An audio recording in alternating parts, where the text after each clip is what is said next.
स्वागत है आप सबका आज की क्लास में। और हम मौर्योत्तर काल पढ़ रहे थे। मौर्योत्तर काल के अंतर्गत हमने काफ़ी चीज़ें कवर कर ली हैं। आज जो हमारा मौर्योत्तर काल के अंतर्गत जो एक टॉपिक आपका रह गया एनसीईआरटी में, वो है कि इस युग में यानी इस काल के अंतर्गत शिल्प, व्यापार और नगर। ठीक है, चूँकि ये वही काल है जबकि कृषि अर्थव्यवस्था का विकास हो रहा था। फर्स्ट सेंचुरी एडी के आसपास मानसूनी हवाओं की खोज हो चुकी थी। विदेशी व्यापार में खूब प्रगति हुई, विशेषकर रोमन व्यापार में। और इस रोमन व्यापार में जो व्यापारिक संतुलन था वो भारत के पक्ष में था। इसका एक उदाहरण मिलता है कि एक रोमन लेखक है प्लिनी, उसने लैटिन में अपना विवरण लिखा नेचुरल हिस्ट्री करके। उसमें उसने इस रोमन व्यापार पर दुख खेद प्रकट किया है और उसने कहा है कि किस तरीके से रोम से जो महंगी धातुएं हैं बुलियन भारत की ओर जा रही हैं। ठीक है, आगे चल के इस पर नियंत्रण भी लगता है। तो इसका एक स्वाभाविक परिणाम था कि भारत में नगरीकरण, जब वाणिज्य व्यापार में प्रगति होगा तो स्वाभाविक सी बात है कि नगरीकरण होगा और उत्तर भारत और दक्षिण भारत के अंतर्गत नगरों का विकास देखा गया। या एक अर्थ में आप कह सकते हैं कि नगरीकरण का जो है एक सर्वोच्च स्थिति इस युग में प्राप्त हुआ। ठीक है, तो एक डिबेट जो मैंने शुरू में आपसे चर्चा किया था कि जो कहा जाता है कि मौर्योत्तर काल के बारे में कि एक अंधकार का युग था, वो खंडित हो जाता है कि जिस काल में वाणिज्य व्यापार उत्कर्ष पे हों, नगरों का विकास हो, मुद्रा अर्थव्यवस्था, कुषाणों ने सोने की सिक्का जारी किए, हिंद यवन ने भी किए। ठीक बात है कि राजनीतिक विखंडीकरण का दौर था। राजनीतिक विखंडीकरण के तहत उत्तर भारत में हमने देखा कि बहुत सारी राजनीतिक इकाइयाँ आई, सुंग, कर्ण, फिर विदेशी हैं जिसमें इंडो ग्रीक हैं, शक हैं, पल्लव हैं, कुषाण हैं। ऊपरी दक्कन के क्षेत्र में हमने देखा कि सातवाहन हैं और सुदूर दक्षिणी क्षेत्र में हमने देखा कि चोल, चेर, पांड्यों का राज्य है।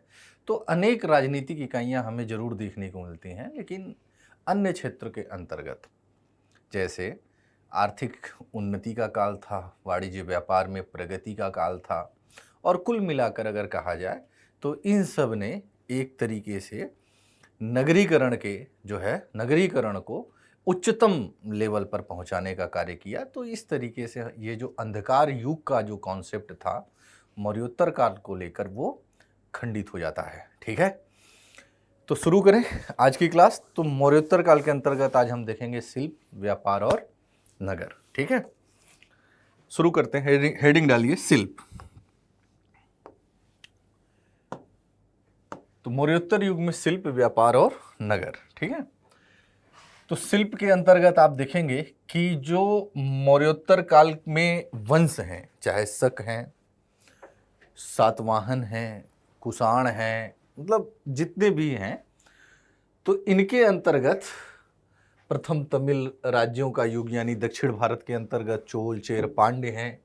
इनके अंतर्गत प्राचीन भारत के शिल्प और वाणिज्य के इतिहास में चरम उत्कर्ष का काल ये देखा जा सकता है। ठीक है, इस काल में कला और शिल्पों का विलक्षण विकास हुआ था। ठीक है, कला और शिल्प में विलक्षण विकास मतलब कि दरअसल जो शिल्प विशेषीकरण की स्थिति होती है, हमने देखा कि मौर्योत्तर युग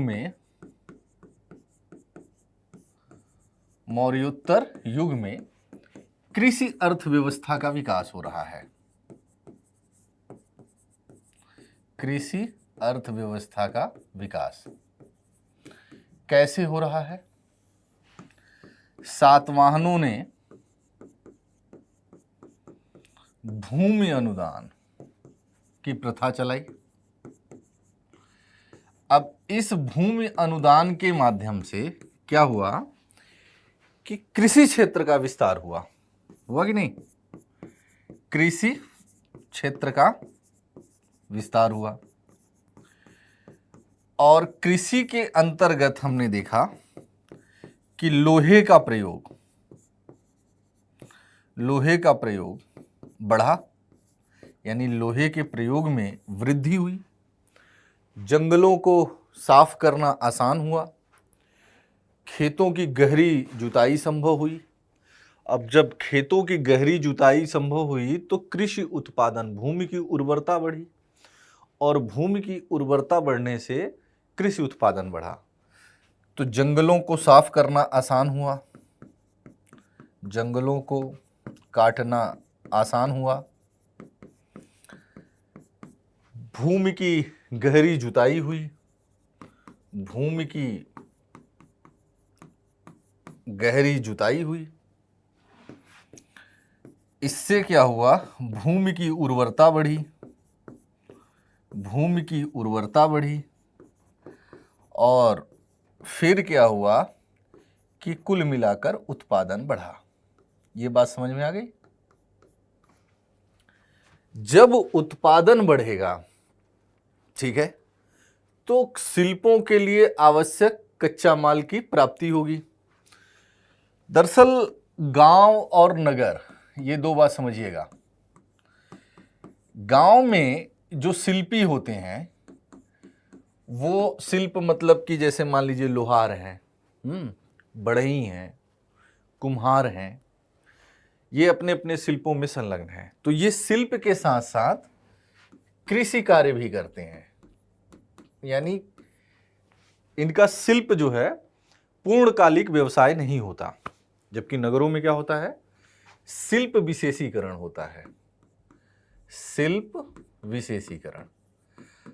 अर्थात ये कहने का अर्थ समझ लीजिए, यानी जो नगर में शिल्पी हैं, मान लीजिए कोई लोहार है, तलवार बना रहा है, तो वो पूर्णकालिक उसी कार्य में लगा हुआ है, ठीक है।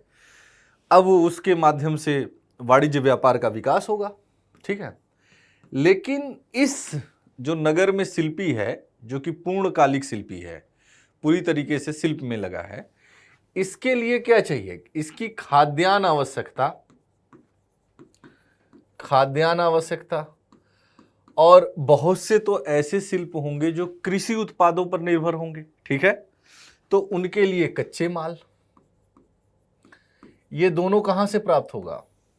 गांव से। अर्थात गांव से तभी प्राप्त होगा ना जब गांव में क्या हो? कृषि अधिशेष हो, कृषि अधिशेष हो। तो यानी उत्पादन में वृद्धि हो, तभी शिल्प विशेषीकरण संभव हो पाएगा। और जब शिल्प विशेषीकरण होगा तो वाणिज्य व्यापार को क्या होगा? गति मिलेगी, वाणिज्य व्यापार को गति मिलेगी। और जब वाणिज्य व्यापार को गति मिलेगी तो इसका एक स्वाभाविक परिणाम होगा कि भारत के अंतर्गत नगरों का विकास होगा। पूरी बात समझ में आई? यानी जो सबसे महत्वपूर्ण बात है वो है एग्रीकल्चर। कृषि अधिशेष हर स्थिति में उत्पन्न होना चाहिए। जब कृषि अधिशेष की स्थिति बनेगी तभी शिल्प विशेषीकरण की स्थिति बनेगी और वाणिज्य व्यापार का विकास होगा, और फिर नगरों का उद्भव होगा। नगर प्रशासनिक केंद्र के रूप में अस्तित्व में आएंगे, उत्पादन केंद्र के रूप में अस्तित्व में आएंगे। वाणिज्य व्यापार गतिविधियां जब बढ़ेंगी तो बहुत से सारे नगरों का विकास उत्पादन केंद्रों के रूप में होगा। जैसे कि आप मान लीजिए कोई आपके शहर के आसपास कोई ऐसा क्षेत्र होगा जो विशेष उत्पादन के लिए फेमस होगा। अब जैसे मथुरा उस समय साटक वस्त्रों के लिए फेमस था, ठीक है। इसी तरीके से बहुत सारे क्षेत्र अलग अलग हैं जो कि अपने अपने उत्पादों के लिए प्रसिद्ध होते हैं, और फिर वहाँ पे वाणिज्य व्यापार गतिविधियाँ होती हैं, तो फिर धीरे धीरे वहाँ का नगरीकरण होता है। नगरीकरण का एक अर्थ ये भी होता है कि एक बड़ी जनसंख्या, नगरों में जो एक बड़ी जनसंख्या होती है वो गैर कृषि कर्मों में लगी होती है, ठीक है। तो ये बात समझ में आई आपको? यानी कृषि अधिशेष की स्थिति हर हालत में होनी चाहिए, ठीक है। तो अब देखिए, इस काल में मौर्योत्तर काल के अंतर्गत जो शासक हैं, चाहे कुषाण हो, सातवाहन हो, शक हो, इन सब के अंतर्गत जो शिल्प था क्या था? वो चरमोत्कर्ष पर पहुंचा। अब कुषाणों के बारे में आपने पढ़ा कि इनका जो है रेशम मार्ग पर नियंत्रण था। रेशम मार्ग पर इनका नियंत्रण था। वहां से ये जो रेशम मध्यस्थता की भी भूमिका निभाते थे। जो व्यापारी व्यापार करते थे उनसे ये चुंगी वसूलते थे उस मार्ग पर, उससे इनके राज्य को भारी आय हुआ।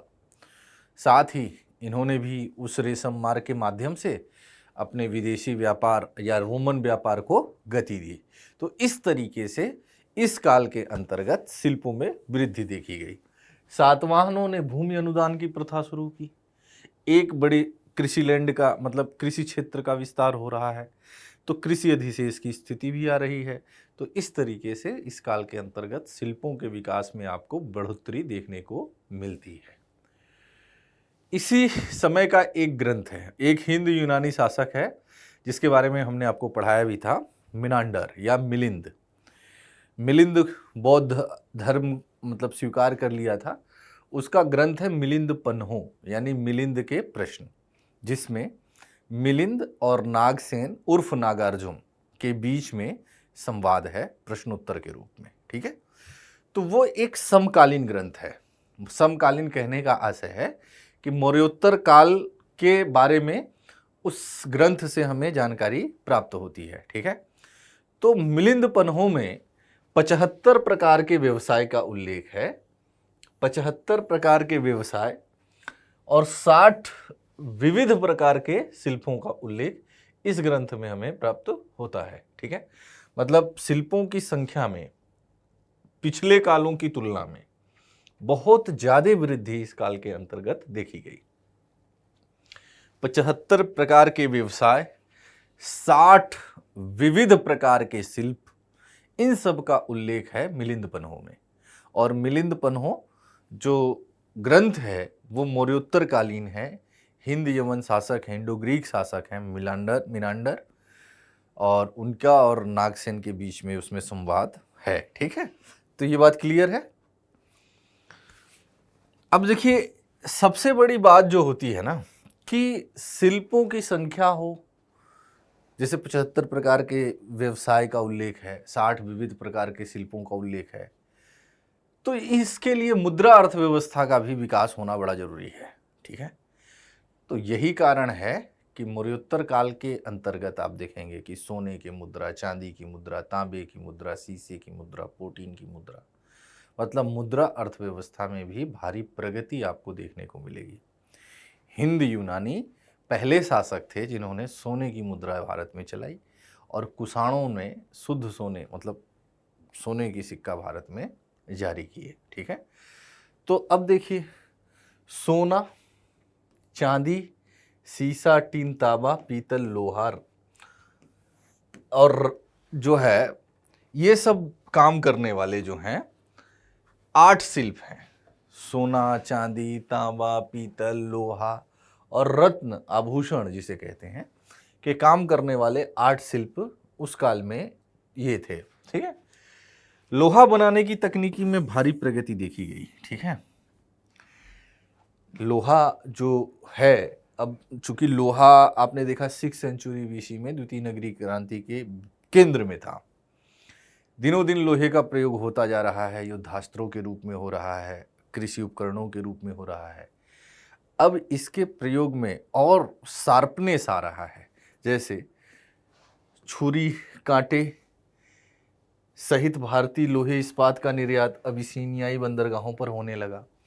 और आपको आश्चर्य होगा कि पश्चिम एशिया में इनकी इस्पातों की, छुरी कांटों की क्या है, बहुत मांग है, बहुत प्रतिष्ठा है। ठीक है, तो इस तरीके से लोहा बनाने की तकनीकी में भी इस काल में भारी प्रगति देखी गई।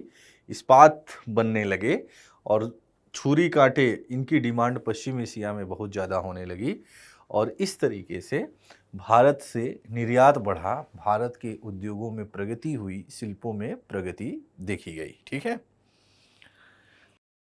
आगे अगर हम देखें तो ये वही काल है जब आप देखेंगे कि कपड़ा बनाने, रेशम बुनने और विलास की वस्तुओं में भारी प्रगति हुई। ठीक है, कपड़ा बनाने, रेशम के जो है बुनने, और अस्त्र शस्त्र और विलास की वस्तुओं में इस काल में भारी प्रगति हुई, निर्माण में भारी प्रगति हुई। देखिए है क्या कि कृषि अर्थव्यवस्था का जब विकास हो रहा है, दक्कन के क्षेत्र में भी हो रहा है, तो कपास का उत्पादन बढ़ेगा, तो सूती कपड़ों का निर्माण होगा।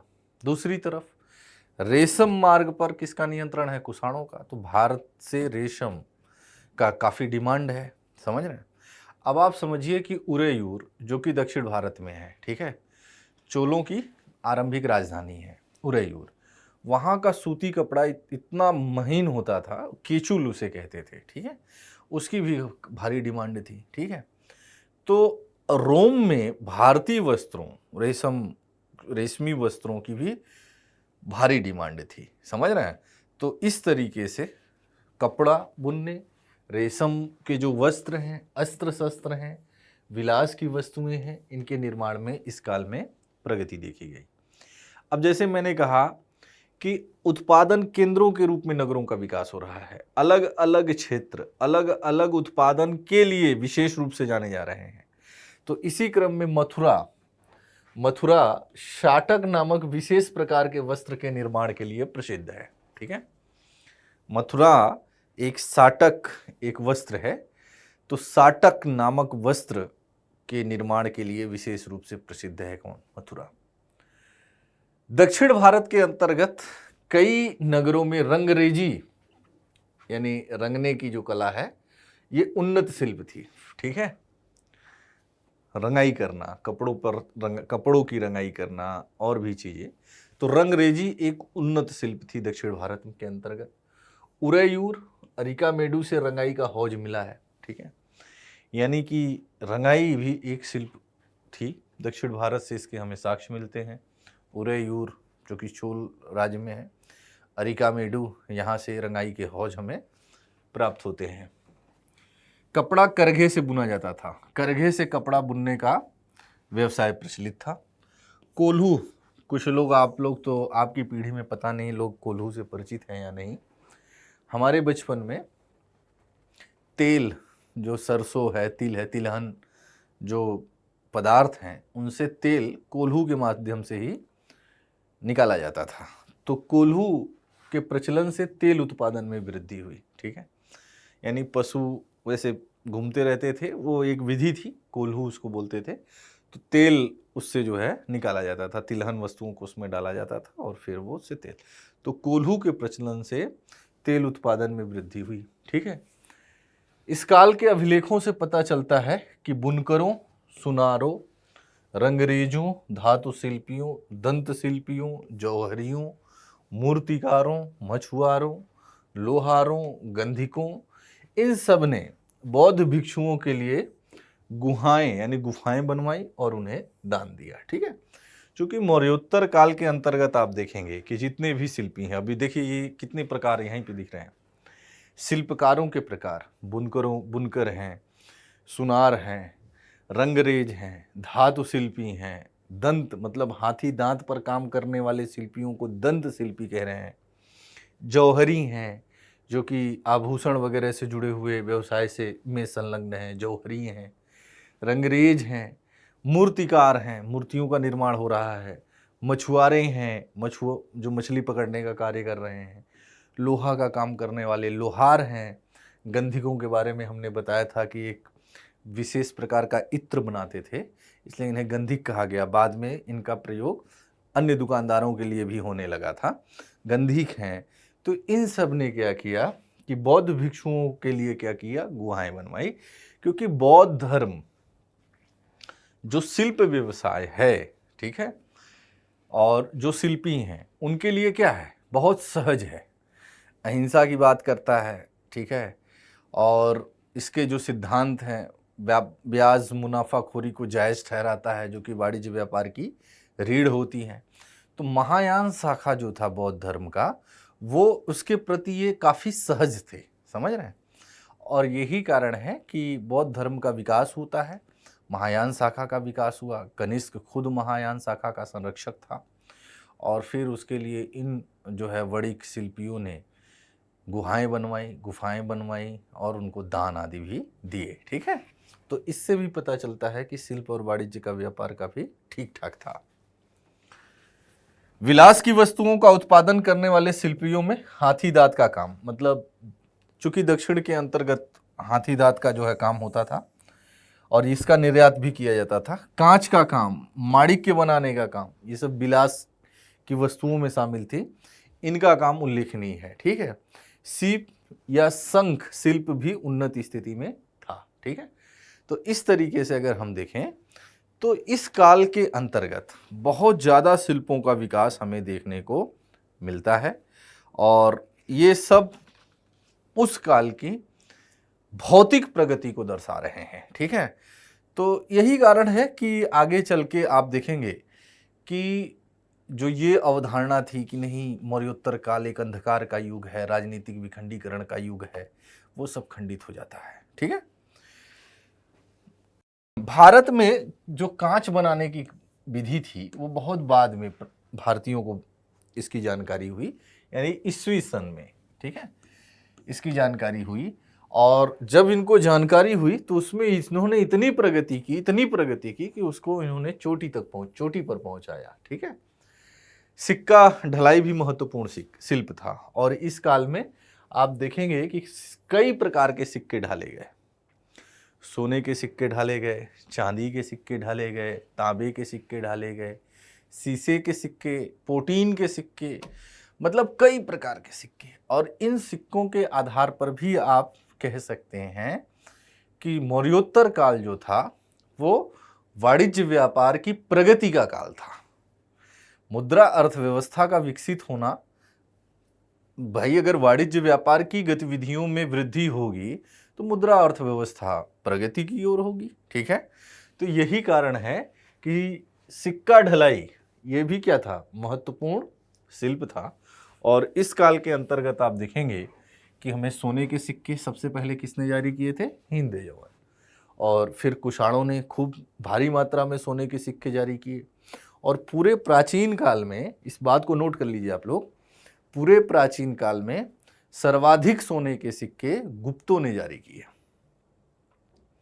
पूरे प्राचीन काल में सर्वाधिक सोने के सिक्के गुप्तों ने जारी किए। तो इसमें 3 फैक्ट है, ये ध्यान रखना। सबसे पहला सोने का सिक्का किसने जारी किया, हिंद यवन शासकों ने।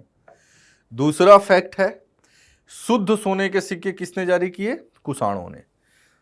और उसमें भी एक शासक है, उसका नाम है विम कडफेसस, उसने जो है शुद्ध सोने के सिक्के जारी किए। ठीक है, तीसरा सर्वाधिक सोने के सिक्के किसने जारी किए, तो गुप्तों ने। लेकिन अगर कुषाणों और गुप्तों के सोने के सिक्कों की गुणवत्ता को देखें तो कुषाणों के जो सोने के सिक्के हैं वो ज़्यादा गुणवत्तापूर्ण है। ठीक है, उसमें सोने की मात्रा अधिक है। ठीक है, तो उसका कारण भी आप समझ सकते हैं कि कुषाण काल जो था आर्थिक समृद्धि का काल है, रेशम मार्ग पर नियंत्रण है, वाणिज्य व्यापार की चरम स्थिति है, रोम के साथ व्यापार हो रहे हैं और मध्य एशिया से भी वो सोने की खान पर उनका नियंत्रण है, वहाँ से भी सोना प्राप्त कर रहे हैं। इसी अर्थों में भारत को सोने की चिड़िया भी कहा जाता है। ठीक है, तो सोने के सिक्के जारी किए, चांदी के सिक्के जारी किए, ठीक है, तांबे के सिक्के जारी किए, कांसा, तांबा और टिन को मिलाकर कांसा बनता था, कांसे की सिक्के जारी किए, शीशे की सिक्के जारी किए, पोटीन मिश्र धातु है उसकी सिक्के जारी किए। मतलब यही कारण है कि सिक्कों की संख्या में भी वृद्धि देखने को मिलती है और ये कहीं न कहीं उन्नत वाणिज्य व्यापार की तरफ संकेत कर रहा है कि मौर्योत्तर काल में जो वाणिज्य व्यापार का विकास था वो काफ़ी बेहतर स्थिति में था। ठीक है, तो सिक्का ढलाई भी क्या था, एक शिल्प था। कई प्रकार के सिक्के इस काल में हमें देखने को मिलते हैं, उसमें सोने, चांदी, तांबे, कांसे, शीशे, पोटीन ये महत्वपूर्ण है। ठीक है, हस्तशिल्पों के साथ साथ हमें पकी ईंटों, पकी मिट्टी कह लीजिए, पकी मिट्टी जिसे टेराकोटा कहते हैं, इनकी भी सुंदर मूर्तियां भी हमें देखने को मिलती हैं। यानी पकी मिट्टी की सुंदर मूर्तियां, यानी हस्तशिल्प के साथ साथ हमें पकी मिट्टी या जिसे हम टेराकोटा कहते हैं कि भी सुंदर मूर्तियां भी हमें देखने को मिलती हैं। ठीक है, तो यहां तक क्लियर है? Any doubt? अब देखिए जो सबसे महत्वपूर्ण बात है कि जो शिल्पी हैं, इन शिल्पियों का अपना एक संगठन होता था। जैसे ये ग्रुप में यात्रा करते थे। व्यापार जल और स्थल दोनों मार्गों से हो रहा है। मान लीजिए स्थल मार्ग से जब ये चलते थे तो कारवां में चलते थे, ग्रुप में चलते थे। ठीक है, कारवां में क्यों चलते थे? तो इन्हें कोई लूट न ले। ठीक है, और भी बहुत सारी बातें थी। तो ये ग्रुप में चलते थे, तो इनकी अपनी सुरक्षा के लिए इनके अपने संगठन होते थे और इस संगठन को हम श्रेणी के नाम से जानते हैं। ठीक है, तो श्रेणी क्या है? शिल्पियों का संगठन था। अब जैसे कुम्हारों का अपना एक संगठन है, तेलियों का अपना एक संगठन है, सुनारों का अपना एक संगठन है। ठीक है, तो वो जिस संगठन को क्या कहते थे? श्रेणी। तो श्रेणी क्या है? शिल्पियों का संगठन है। ईसा की दूसरी सदी में महाराष्ट्र में बौद्ध धर्मावलंबी गृहस्थ उपासकों ने कुम्हारों, तेलियों और बुनकरों की श्रेणियों के पास, ठीक है, धन जमा किया ताकि उससे बौद्ध भिक्षुओं को वस्त्र और अन्य आवश्यक वस्तुएं दी जाएं। ठीक है, दी जाएं। चूंकि ये श्रेणियां क्या करती थी? बैंकिंग का भी काम करती थी। मतलब बैंक का काम क्या होता है? बैंक के पास आप पैसा जमा करते हैं, बैंक से आप कर्ज लेते हैं, ब्याज देते हैं। ठीक है, तो ये जो श्रेणियां हैं वो बैंकिंग का भी काम कर रही हैं। इसका उदाहरण कहाँ मिल रहा है? कि महाराष्ट्र में बौद्ध धर्मावलंबियों में के जो गृहस्थ उपासक हैं, उन्होंने जो कुम्हार, तेली और बुनकरों की श्रेणियां हैं उनके पास उन्होंने धन जमा किया। किस उद्देश्य से? ताकि बौद्ध भिक्षुओं को वस्त्र और अन्य आवश्यक वस्तुएं प्रदान की जाएं। ठीक है, तो इस तरीके से ये श्रेणियां बैंकिंग का काम कर रही हैं। ठीक है, इस काल में हमें शिल्पियों की अगर बात करें संख्या की तो 24-25 श्रेणियां प्रचलित थी। ठीक है, मतलब अलग अलग शिल्पों से संबंधित श्रेणियां थी और इनकी संख्या लगभग 24-25 के आसपास हमें इस काल के अंतर्गत देखने को मिलती हैं। ठीक है, तो ये श्रेणी समझ में गया। अब देखिए विदेश व्यापार। तो मौर्योत्तर काल में विदेश व्यापार, विशेषकर रोम के साथ जो व्यापार था वो काफी उन्नत था। भारत और रोम के बीच व्यापारिक संपर्क काफी घनिष्ठ था और रोम भारत से जो है विलास की वस्तुएं, विशेषकर जो है जो यहाँ के रेशम और केचुल ट्रांसपेरेंट जो वस्त्र होते थे उसकी डिमांड बहुत ज़्यादा रोम में थी। उसके बदले वो भारी बुलियंस, धातु जैसे सोना चांदी में पे करते थे। तो व्यापारिक जो संतुलन है वो भारत के पक्ष में है, तो भारत अमीर हो रहा है। कुछ विद्वान, बाद में इसकी चर्चा कभी हम करेंगे, कि इसे धन की निकासी कहते हैं। जब आधुनिक भारत आप पढ़ेंगे ना, तो अंग्रेज जब भारत आए थे तो उन्होंने भारत से अधिकांश जो धन था उसको ब्रिटेन ले गए। तो धन की निकासी, इस भारत और रोम व्यापार को धन की निकासी की संज्ञा दी है, लेकिन ये सही बात नहीं है भाई। ये तो म्यूचुअल व्यापार है, आपसी संबंधों पे व्यापार है। हम आपको कुछ दे रहे हैं और आपसे हम कुछ क्या कर रहे हैं? प्राप्त कर रहे हैं। सीधी सी बात है। आप मुझसे कपड़ा खरीद रहे हैं, उसके बदले आप पे कर रहे हैं। डिमांड अधिक है तो प्राइस अधिक है, सीधी सी बात है। इकोनॉमिक्स में डिमांड सप्लाई ग्राफ आप लोग पढ़ते ही होंगे कि अगर मांग बढ़ेगी तो कीमत में भी वृद्धि होगी, कीमत भी आपको देनी पड़ेगी।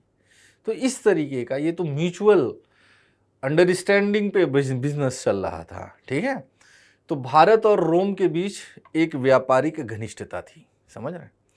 और सबसे बड़ी बात है कि इसी समय 1 सेंचुरी एडी में, प्रथम शताब्दी ईस्वी में, यानी ईसा की पहली सदी में, ईस्वी सन में, ईसा की नहीं, ईस्वी सन की पहली मतलब में के आरंभ में ही मानसूनी हवाओं की खोज हो गई थी। हिप्पालस नामक एक नाविक था, उसने अरब सागर में चलने वाले मानसूनी हवाओं की खोज कर दी। इसका विदेश व्यापार पे बड़ा गंभीर प्रभाव पड़ा। अब आप कहेंगे कि सर मानसूनी हवा की खोज से विदेश व्यापार पर कैसे प्रभाव पड़ेगा? जब चूंकि समुद्री व्यापार हो रहा है, जल मार्ग से व्यापार हो रहा है, मानसूनी हवाओं की खोज से क्या हो गया कि ये हमें पता चल गया कि किस मौसम में हमें व्यापार करना चाहिए, किस मौसम में हमें व्यापार नहीं करना चाहिए। आई बात समझ में?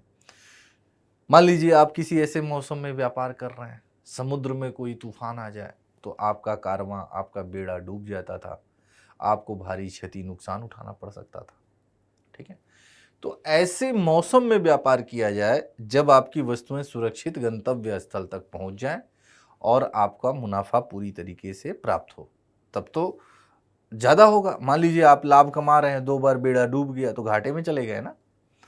तो हिप्पालस नामक एक नाविक था, उसने ईस्वी सन में 1 सेंचुरी एडी में, प्रथम शताब्दी ईस्वी के आसपास, उसने अरब सागर में चलने वाले मानसूनी हवाओं की खोज की और इसने विदेश व्यापार को और तीव्र कर दिया। ठीक है, और फिर आप देखेंगे कि विदेश व्यापार भारत का मौर्योत्तर काल में इतना बेहतर हो गया कि पश्चिमी और पूर्वी दोनों तटों पर आप एक बंदरगाहों की एक श्रृंखला देखते हैं। ठीक है, और फिर उनसे व्यापार होने लगा, व्यापारिक संतुलन भारत के पक्ष में था और इसने कुल मिला के भारत में नगरीकरण को जन्म दिया, नगरीकरण को प्रोत्साहित किया। ठीक है, तो भारत और रोम के बीच व्यापारिक संपर्क बढ़ा, समझ रहे हैं। 1 सेंचुरी मतलब मौर्योत्तर काल के अंतर्गत जो व्यापारिक संपर्क था वो रोम के साथ भारत का व्यापारिक संपर्क बढ़ा। चूंकि कुषाण मध्य एशिया से जो लोग आए तो मध्य एशिया से भारत के व्यापारिक संपर्क बढ़े। ठीक है, हिंद यूनानी हैं, शक हैं, कुषाण हैं, पल्लव हैं, तो इनके आने से भी तो आप देख रहे हैं ना, उन क्षेत्रों से भारतीय परिचित हो रहे हैं, तो वहां से व्यापारिक संपर्क बढ़ रहा है। ईस्वी सन के आरंभ में मानसून के रहस्य का पता चलने से व्यापारिक गतिविधियों में तीव्रता आई। ठीक है, यानी हिप्पालस नामक एक नाविक था, इसे लिख सकते हैं आप, हिप्पालस, ये एक नाविक है और इसने अरब सागर में चलने वाले मानसूनी हवाओं की खोज की थी। अरब सागर में चलने वाले मानसूनी हवाओं की खोज की थी,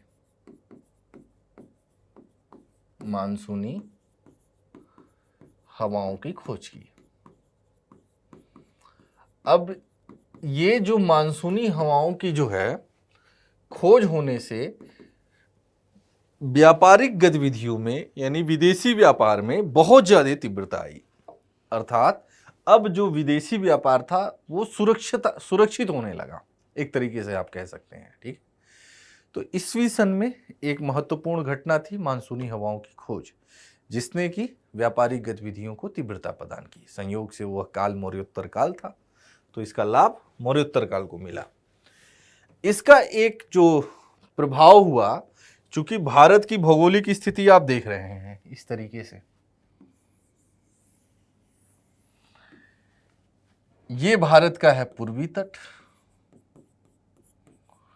और ये भारत का है पश्चिमी तट। इधर है अरब सागर, इधर है हिंद महासागर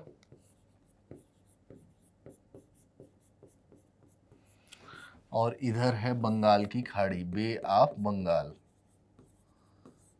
ठीक है, तो जब मानसूनी हवाओं की खोज हुई तो ये एक बड़ा इम्पैक्ट पड़ा कि इसके पूर्वी और पश्चिमी तटों पर बंदरगाहों की संख्या बढ़ गई। ठीक है, बंदरगाहों में क्या हुई? वृद्धि हुई, क्योंकि बंदरगाह से ही तो व्यापार होंगे ना। जल मार्ग से जो व्यापार होगा वो बंदरगाहों के थ्रू ही होगा। इसी समय का एक ग्रंथ है, उसका नाम है पेरिप्लस ऑफ इरीथ्रियन सी, और इस ग्रंथ में बंदरगाहों की एक सूची दी गई है। मौर्योत्तर काल में पूर्वी और पश्चिमी तट पे जो बंदरगाहों की संख्या में वृद्धि है उसकी जो है सूची दी गई है पेरिप्लस ऑफ इरीथ्रियन सी नामक ग्रंथ में। ठीक है, तो मतलब कहने का आशय है कि मानसूनी हवाओं की खोज ने विदेश व्यापार में क्या लाई? तीव्रता लाई, व्यापारिक गतिविधियों में तीव्रता लाई, जिसका एक स्वाभाविक परिणाम था कि भारत के जो समुद्र तटीय क्षेत्र हैं वहां बंदरगाहों की संख्या में वृद्धि देखी गई। भारत के पूर्वी तट और भारत के पश्चिमी तट, दोनों तटों पर बंदरगाहों की संख्या बढ़ी, और जिसने कि विदेशी व्यापार को गति प्रदान की। ठीक है, आई बात समझ में? पश्चिमी समुद्र तट पर भड़ौच, सोपारा, ठीक है, और पूर्वी तट पर अरिकामेडु और ताम्रलिप्ति, इसको सुधार लीजिएगा, ताम्रलिप्ति, ये क्या है? प्रमुख बंदरगाह थे। ठीक है, पश्चिमी तट पर भड़ौच और सोपारा, पूर्वी तट पर अरिकामेडु और ताम्रलिप्ति, ये क्या है? प्रमुख बंदरगाह हैं। और भी संख्या है, मुजरिस है, बंदर है, नौरा है, तोंडी है, बहुत सारे हैं, लेकिन ये प्रमुख बंदरगाह हैं। ठीक है, सभी बंदरगाहों में भड़ौच ये सबसे महत्वपूर्ण और उन्नतशील था। ठीक है, गुजरात में भड़ौच ये सबसे प्रगतिशील और उन्नत था। पश्चिमी तट पर भड़ौच बंदरगाह है। ठीक है, तो यहां तक क्लियर है कि 1st सेंचुरी एडी में जब मानसूनी हवाओं की खोज हुई तो व्यापारिक गतिविधियों में तीव्रता आई, और इस व्यापारिक गतिविधियों में का परिणाम था कि भारत के पूर्वी और पश्चिमी तटों पर बंदरगाहों की संख्या बढ़ी। पूर्वी तट के जो प्रमुख बंदरगाह हैं उनमें अरिकामेडु और ताम्रलिप्ति प्रमुख हैं, जबकि पश्चिमी तट के जो प्रमुख बंदरगाह हैं उसमें भड़ौच और सोपारा प्रमुख हैं। ठीक है, इन बंदरगाहों में भी अगर हम देखें तो भड़ौच सबसे ज़्यादा प्रगतिशील और उन्नतशील और महत्वपूर्ण बंदरगाह था। ठीक है, आई बात समझ में?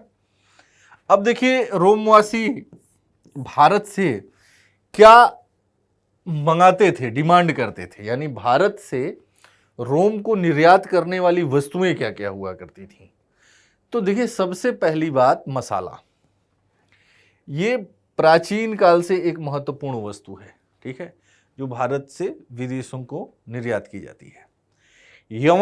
यवनों को मसाला में काली मिर्च इतना पसंद था कि उसे यवन प्रिय कहा गया, यानी यवनों का प्रिय काली मिर्च को, क्योंकि उच्च अक्षांश में रहते थे। ठीक है, उच्च अक्षांश के लोग मांसाहारी प्रकृति के हैं, और मांसाहार को स्वादिष्ट बनाने में काली मिर्च या जो ये मसाले हैं वो क्या कर रहे हैं, उनकी भूमिका बढ़ जाती है। ठीक है, तो मसालों की डिमांड है। मलमल, जो बलमल कपड़े हैं, रेशमी कपड़े हैं, पारदर्शी कपड़े हैं, उनकी डिमांड है। मोती, रत्न, हाथी दांत से जो बनाए जा रहे हैं उनकी वस्तुएं, माणिक्य, ये रोमवासी भारत से क्या कर रहे हैं, आयात कर रहे हैं। यानी भारत से रोम निर्यात की प्रमुख वस्तु क्या है? मसाले, मलमल, मोती, रत्न और माणिक्य। ठीक है, ये भारत से रोम निर्यात किए जा रहे हैं। रोम से भी भारत कुछ चीजें आई रही हैं, जैसे भारतीयों को शराब के 2 हत्थे कलश, मिट्टी के बर्तन, समझ रहे हैं, ये सब जो है रोम से भारत आ रहा है। ठीक है, तो मिट्टी के बर्तन हैं, मिट्टी के पात्र हैं, ये आप लोग सुधार लीजिएगा, मिट्टी के पात्र, इसे पात्र कर लीजिए। तो रोम से भारत क्या आ रहा है? शराब। दो हत्थे शराब के, दो हत्थे कलश, मिट्टी के पात्र, ये सब रोम से भारत आ रहा है। इसी समय का एक रोमन लेखक है, उसका नाम है प्लिनी। और प्लिनी ने 77 ईस्वी में लैटिन में एक विवरण लिखा, एक ग्रंथ लिखा जिसका नाम है नेचुरल हिस्ट्री। इसे नेचुरल हिस्टोरिका भी कह देते हैं। तो नेचुरल हिस्ट्री नामक एक विवरण लिखा और इस विवरण में प्लिनी ने भारत और रोम के साथ जो व्यापार हो रहा है उसमें वो दुख या खेद प्रकट कर रहा है। खेद क्यों प्रकट कर रहा है? क्योंकि ये जो व्यापार हो रहा है इस व्यापारिक संतुलन भारत के पक्ष में है। ठीक है, तो प्लिनी का कहना है कि भारत और रोम व्यापार में चूंकि व्यापारिक संतुलन भारत के पक्ष में है और भारत रोम व्यापार में रोम भारत को महंगी धातुएं दे रहा है, बुलियंस दे रहा है, सोने चांदी दे रहा है। ठीक है, तो इस व्यापार पर वह दुख प्रकट करता है, खेद प्रकट करता है। तो रोमन लेखक प्लिनी है, 77 ईस्वी में उसने अपना एक विवरण लिखा लैटिन भाषा में, लैटिन में नेचुरल हिस्ट्री उसके विवरण का नाम है, ये भी पूछा जाता है। उसमें उसने इस भारत रोम व्यापार में दुख प्रकट किया है। भारत के साथ व्यापार करके रोम अपना स्वर्ण भंडार लुटाता जा रहा है। मतलब प्लिनी कह रहा है कि भारत के साथ व्यापार में रोम अपना जो है स्वर्ण भंडार लुटाता जा रहा है, यानी स्वर्ण भंडार भारत की तरफ शिफ्ट होता जा रहा है, क्योंकि भारत और रोम व्यापार में जो व्यापारिक संतुलन है वो किसके पक्ष में है? भारत के पक्ष में है। ठीक है, तो भारत और रोम व्यापार में व्यापारिक संतुलन भारत के पक्ष में था। तो ये बात समझ में आई आप लोगों को? ठीक है, इसे अच्छे से समझ लीजिएगा, समझ रहे हैं? यहां से बहुत अच्छे प्रश्न आपके बनते हैं। ठीक है, आगे चलें। अब देखिए, आपने देखा कि शिल्पों की संख्या में वृद्धि हुई, विदेशी व्यापार में तीव्रता आई, और अब जो है आपका नेक्स्ट है मुद्रा अर्थव्यवस्था। ठीक है, मुद्रा अर्थव्यवस्था, क्योंकि व्यापार वाणिज्य का विकास है तो मुद्रा अर्थव्यवस्था का भी विकास होगा, और इस काल में हमें देखने को भी मिलता है। तो हिंद यूनानियों ने स्वर्ण मुद्राएं जारी की। सबसे पहले भारत में स्वर्ण मुद्राएं हिंद यूनानियों ने जारी की। कुषाणों ने भारी संख्या में स्वर्ण मुद्राएं चलाई, हालांकि सबसे सर्वाधिक स्वर्ण मुद्राएं गुप्तों ने चलाई। ठीक है, रोजमर्रा के लेन देन में शीशे, पोटीन और तांबे के सिक्कों का प्रयोग होता था। ठीक है, मतलब रोजमर्रा दैनिक डेली लेन देन में शीशे के सिक्के हैं, पोटीन के सिक्के हैं, तांबे के सिक्के हैं, जो कि सोना एक महंगी धातु है ना, तो सोना का प्रयोग होता था बड़े व्यापार में, बड़े व्यापारिक लेन देन में होता था। जमीन वगैरह संपत्ति की खरीद बिक्री में उसका प्रयोग होता था। ठीक है, सोने के सिक्कों का। देसी राजवंशों ने भी मुद्राएं चलाई। ठीक है, मतलब ये तो विदेशी हैं, कुषाण, यूनानी, हिंद, यमन। ठीक है, लेकिन देसी राजवंशों ने भी भारत में सिक्के चलाए, जैसे सातवाहनों ने चलाए। ठीक है, तो इस तरीके से आप देख सकते हैं कि मुद्रा अर्थव्यवस्था का भी विकास मौर्योत्तर काल के अंतर्गत आप देख सकते हैं। चूंकि वाणिज्य व्यापार का विकास होगा तो स्वाभाविक सी बात है कि मुद्रा अर्थव्यवस्था का भी विकास होगा, उसमें प्रगति देखी जाएगी। ठीक है, अब देखते हैं नगरीकरण। ठीक है, तो नगरीकरण, इस काल में अनेकानेक नगरें अस्तित्व में आई। ठीक है, स्वाभाविक सी बात है, कृषि अर्थव्यवस्था, वाणिज्य व्यापार का विकास, तो नगरीकरण तो अपने आप होगा। तो यही कारण है कि अनेक नगरों का अस्तित्व हम इस काल के अंतर्गत देखते हैं।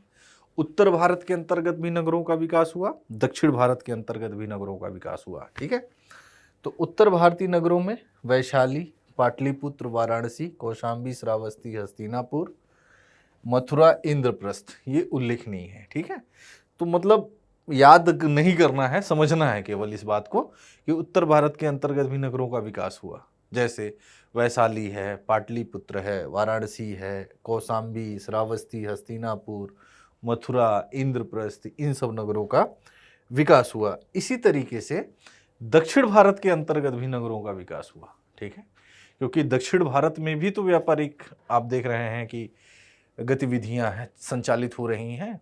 कहा जा रहा है कि चोल चेर, पांड्य जो राज्य हैं उनके उद्भव और विकास में रोमन व्यापार का महत्वपूर्ण हाथ है। ठीक है, तो दक्षिण भारत में भी नगरों का विकास देखा गया और इसके अंतर्गत तगर यानी तेर, इसे तेर कहते हैं, पैठन, धान्यकटक आंध्र में, अमरावती, नागार्जुन कोटा, नागार्जुन कोंड, भड़ौच, सोपारा, अरिकामेडु, कावेरीपट्टनम, ये समृद्ध नगर हैं।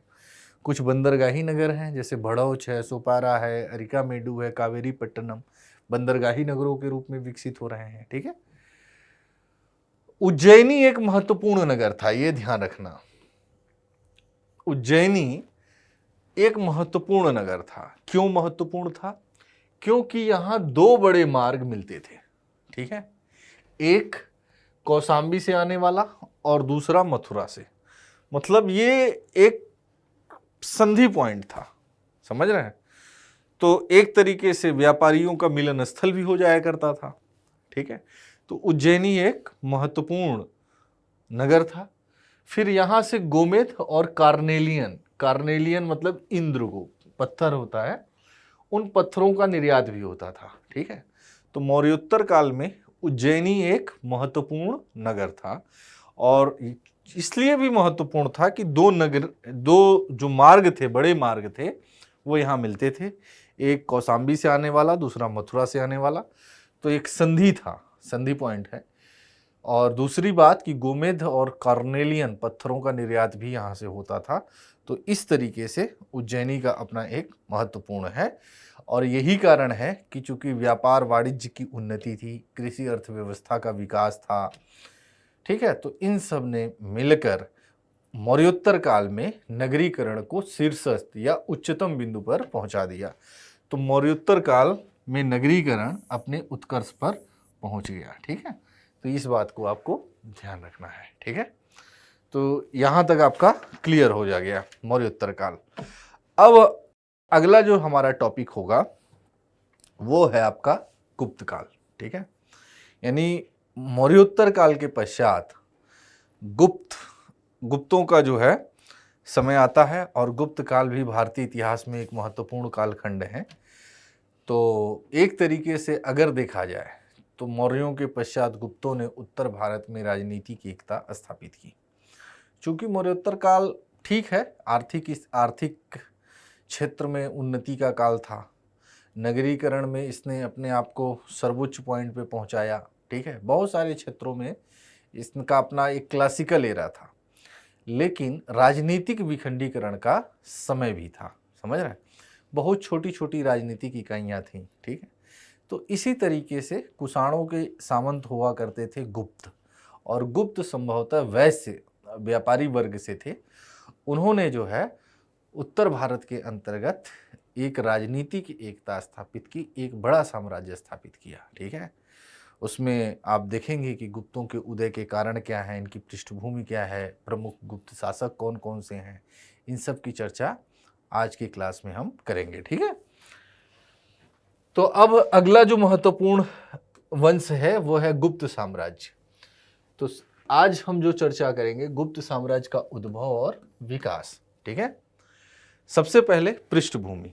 ठीक है, तो पृष्ठभूमि के अंतर्गत मौर्य साम्राज्य के विघटन के पश्चात सातवाहनों ने दक्कन और दक्षिण में, जबकि कुषाणों ने उत्तर में काफी हद तक राजनीतिक एकता और आर्थिक प्रगति प्रदान की। ठीक है, मतलब जब मौर्य साम्राज्य का पतन हुआ, विघटन हो गया, मौर्योत्तर काल आया, तो उस काल के अंतर्गत हम देखते हैं इस तरीके से कई राजनीतिक इकाइयां भारत के अंतर्गत विद्यमान हैं। ठीक है, उत्तर भारत में क्या कौन कौन से हैं? देखिए, ये क्षेत्र नहीं है, केवल मैं क्रम बता रहा हूं। शुंग है, कण्व है, इंडो ग्रीक हैं, ठीक है, शक हैं, पाल्लव है या पार्थियन है, कुषाण है। ठीक है, ऊपरी दक्कन क्षेत्र है ये, सपोज दैट। ठीक है, यहां कौन है? सातवाहन है। और सुदूर दक्षिण क्षेत्र है और यहां कौन है? दक्षिण के आरंभिक राज्य। इधर चेर हैं, इधर चोल हैं, और सबसे दक्षिण में कौन है? पांड्य है। ठीक है, ये दिमाग में अपने बना लीजिए। ये मौर्योत्तर काल के प्रमुख राजवंश हैं। मौर्योत्तर काल के प्रमुख राजवंश हैं जिन्होंने अलग अलग समय पर भारत पर शासन किया। ठीक है, प्रमुख राजवंश हैं। ठीक है, ऐसे ध्यान रखिए। आई बात समझ में? तो उत्तर भारत में ये है, लेकिन जो कुषाण हैं वो इन शक्तियों में सर्वाधिक लंबे समय तक रहे। ठीक है, सर्वाधिक लंबे समय तक शासन किए। और चूंकि शक हैं तो ये 5 भागों में विभाजित हैं। ठीक है, तो उत्तर भारत में कुषाणों ने, दक्षिण भारत मध्य दक्कन में सातवाहनों ने काफी हद तक राजनीतिक एकता स्थापित की। राजनीतिक एकता स्थापित की। जिस राजनीतिक एकता ने कहीं ना कहीं आर्थिक प्रगति को भी क्या किया? सुनिश्चित किया। आर्थिक प्रगति को भी सुनिश्चित किया। ये आर्थिक प्रगति कैसे हुई ये आप समझ सकते हैं। अब जैसे सातवाहनों ने क्या किया? भूमि अनुदान की प्रथा चलाई। भूमि अनुदान, पहले तो भूमि अनुदान किस उद्देश्य से दिए जाते थे? पहले जो भूमि अनुदान होता था वो धार्मिक उद्देश्यों से दिए गए, लेकिन बाद में ये जो है आप देखेंगे कि ये वेतन के बदले में या राजनीतिक उद्देश्यों से भी दिए जाने शुरू हो जाएंगे। ठीक है, तो इस तरीके से भूमि अनुदान के माध्यम से कृषि क्षेत्र का विस्तार हुआ। फिर वही बात ध्यान में रख लीजिए। फिर लोह उपकरणों की अपनी भूमिका रही। तो इस तरीके से ये जो 2 शक्तियां हैं, कुषाण और सातवाहन, कुषाणों ने उत्तर भारत में और सातवाहनों ने दक्कन क्षेत्र में काफी हद तक राजनीतिक एकता स्थापित की। ठीक है, और इस राजनीतिक एकता ने कहीं ना कहीं आर्थिक प्रगति को भी सुनिश्चित किया। ठीक है, तो इस मैप को दिमाग में बिठा के रखिएगा कि मौर्योत्तर काल में जो महत्वपूर्ण राजवंश हैं वो इस तरीके से हैं। ठीक है, शुंग, कण्व, इंडो ग्रीक, शक, पल्लव, कुषाण। ठीक है, उत्तर भारत के अंतर्गत हैं। दक्कन में सातवाहन है और सुदूर दक्षिण में है चेर, चोल, पांड्य। ठीक है, ये आपका मौर्योत्तर काल का एक खाका है। ठीक है,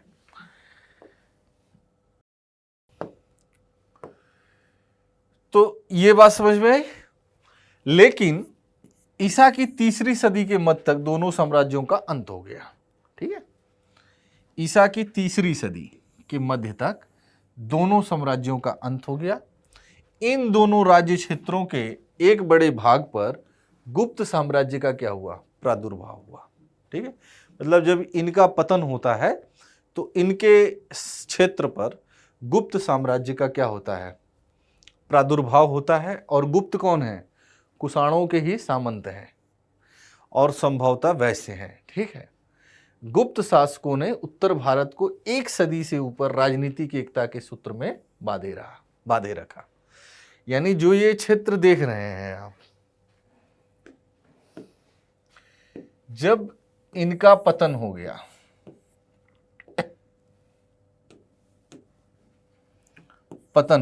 ठीक है, तो इसी क्षेत्र पर किसकी स्थापना हो रही है? गुप्त वंश का। ठीक है, और गुप्त कौन है? गुप्त कुषाणों के सामंत हैं। किसके सामंत हैं?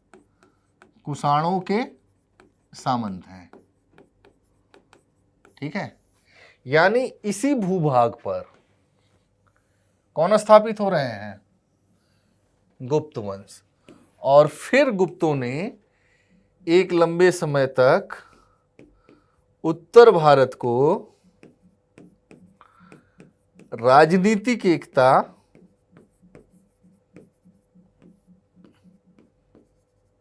प्रदान की।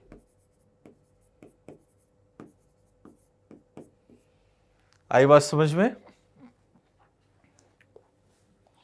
ठीक है, इस डायग्राम को याद रखेंगे, समझिए कि आपका एक बेसिक कॉन्सेप्ट हमेशा तैयार रहेगा। मौर्योत्तर काल के अंतर्गत छोटी छोटी राजनीतिक इकाइयां पूरे भारत में हैं, जिसमें प्रमुख राजवंश हैं उत्तर भारत में शुंग हैं, कण्व हैं, इंडो ग्रीक, शक, पल्लव, कुषाण हैं। कुषाण सर्वाधिक लंबे समय तक हैं। इन्होंने उत्तर भारत में राजनीतिक एकता स्थापित की और दक्षिण भारत में सातवाहन। ठीक है, और इनका पतन हो जाता है लगभग ईसा की तीसरी शताब्दी में। और जब इनका पतन हुआ तो इसी क्षेत्र पर गुप्त राजवंश स्थापित हुआ और गुप्त कुषाणों के सामंत हैं। और फिर गुप्तों ने एक लंबे समय तक, ठीक है, यानी 319 ईस्वी के बाद का जो कालखंड है, उसके बाद जो है एक लंबे समय तक गुप्तों ने इस क्षेत्र में क्या किया, राजनीतिक एकता स्थापित की उत्तर भारत के अंतर्गत। यानी गुप्तों का जो क्षेत्र था वो ये क्षेत्र निर्धारित हुआ। ठीक है, तो इस मैप को एकदम ध्यान में बना लीजिएगा। ठीक है, आगे चलें। अब देखिए गुप्तों के उदय के कारण, कि गुप्तों का उदय के कारण क्या रहे। ठीक है, तो सबसे पहले मध्य देश का उपजाऊ भूभाग, यानी जिस क्षेत्र में आप देख रहे हैं कि गुप्तों का आविर्भाव हो रहा है, ठीक है, ये, ठीक है, ये क्या है, उपजाऊ भाग है, उपजाऊ भू क्षेत्र है। उपजाऊ भू क्षेत्र होने से क्या फायदा होगा, कृषि अधिशेष, कृषि अधिशेष, और यही कृषि अधिशेष राजा कर प्राप्त करेगा और इस कर से क्या करेगा, सेना रखेगा। ठीक है, दूसरा, इससे क्या होगा, शिल्पों का विकास होगा, और शिल्पों का विकास होगा तो इसका कहने का अर्थ है कि वाणिज्य व्यापार का विकास होगा, वाणिज्य व्यापार का विकास होगा। ठीक है, यानी ये जो उपजाऊ भूभाग है वो भी गुप्तों के उदय का एक प्रमुख कारण बना। ठीक है, उपजाऊ भूभाग क्या करेगा, कृषि अधिशेष को सुनिश्चित करेगा, कृषि अधिशेष। और इस कृषि अधिशेष को आप कई अर्थों में समझ सकते हैं। टैक्स के रूप में राजा प्राप्त करेगा, वहाँ के लोगों से अतिरिक्त कर लेगा, और कर जब प्राप्त करेगा तो उससे सेना रखेगा, सेना को वेतन देगा, सेना शक्तिशाली होगी। दूसरी बात है कि शिल्पों का विकास होगा, शिल्पों के विकास से वाणिज्य व्यापार को गति मिलेगी और फिर उससे भी आय प्राप्त होगी। ठीक है, तो उपजाऊ भूभाग। ठीक है, दूसरा, मध्य भारत और दक्षिण बिहार में लौह अयस्क की उपस्थिति। यहाँ क्या है, लौह अयस्क है, यानी लोहा, और इसका प्रयोग दो तरीके से, एक है युद्धास्त्र के रूप में और दूसरा है किसमें, कृषि में। कृषि में तो दो तरीके से लोहे का प्रयोग किया जाएगा, तो युद्धास्त्र के रूप में और कृषि में कुल मिला के क्या होगा, राजा की शक्ति बढ़ेगी। भाई युद्धास्त्र के रूप में अब तलवार बनेंगे, बर्छे भाले बनेंगे, कटार बनेंगे, कवच बनेगा, तो राजा की सैनिक शक्ति मजबूत होगी, राजा की शक्ति बढ़ेगी। कृषि में लोहे का प्रयोग होगा तो कृषि क्षेत्र का विस्तार होगा, उत्पादन अधिशेष होगा, राजा कर प्राप्त करेगा, राजकोष समृद्ध होगा। वही कॉन्सेप्ट समझ रहे हैं। और जब राजकोष समृद्ध होगा तो राजा नियमित सेना रखेगा, समझ रहे हैं। तो इससे जो है लौह अयस्क की उपस्थिति से क्या होगा कि राजा की ताकत बढ़ेगी। तो ये भी गुप्तों के उदय में एक महत्वपूर्ण कारण है। तीसरा, बाइजेंटाइन साम्राज्य, जिसे हम पूर्वी रोमन साम्राज्य कहते हैं, के साथ रेशम का व्यापार। भाई व्यापार तो भी चल ही रहा है, तो बाइजेंटाइन साम्राज्य के साथ रेशम का व्यापार भी हो रहा है। तो इससे भी क्या हो रहा है कि आमदनी बढ़ रही है, राजकोष समृद्ध हो रहा है। ठीक है। फिर गुप्तों ने जो मध्य एशियाई युद्ध की तकनीकी है, जीन, लगाम, बटन वाले कोट, पतलून, जूतों का इस्तेमाल, ये सब उसने कुषाणों से सीखा और इससे क्या हुआ कि सेना में गतिशीलता आई और फिर ये सामंतों से उठकर शासक की स्थिति में पहुंचे। आई बात समझ में? गुप्तों का जो क्षेत्र है वो वही क्षेत्र है जो कुषाणों और सातवाहनों का था। ठीक है। उस क्षेत्र के अंतर्गत अगर हम देखें तो उपजाऊ भूभाग है, लौह अयस्क की उपस्थिति है, पूर्वी रोमन साम्राज्य के साथ व्यापार है और फिर युद्ध की जो तकनीक है जो कि मध्य एशिया कुषाणों से गुप्तों ने सीखा, जैसे लगाम, जीन, लगाम, बटन वाले कोट, पतलून, पैरों में जो जूता पहन रहे हैं, जूतों का इस्तेमाल, इन सब से सेना में गतिशीलता आई और फिर गुप्त सामंतों की स्थिति से उठकर कहाँ पहुंच रहे हैं? शासक की स्थिति में पहुंच रहे हैं। तो गुप्तों के उदय के कारण क्लियर हो गए। आगे चलें। अब देखते हैं प्रमुख शासक। तो सबसे पहले जो गुप्त शासक हैं उनका नाम है चंद्रगुप्त प्रथम। नाम सुना होगा आप लोगों ने, सुना है कि नहीं? तो चंद्रगुप्त प्रथम एक महत्वपूर्ण गुप्त शासक हैं। ठीक है। इनका टाइम पीरियड है 319 से 334 ईस्वी। ठीक है। गुप्त वंश का पहला प्रसिद्ध राजा है चंद्रगुप्त प्रथम। ठीक है। और गुप्त कौन है? संभवतः वैश्य है। गुप्त संभवतः वैश्य जाति के हैं।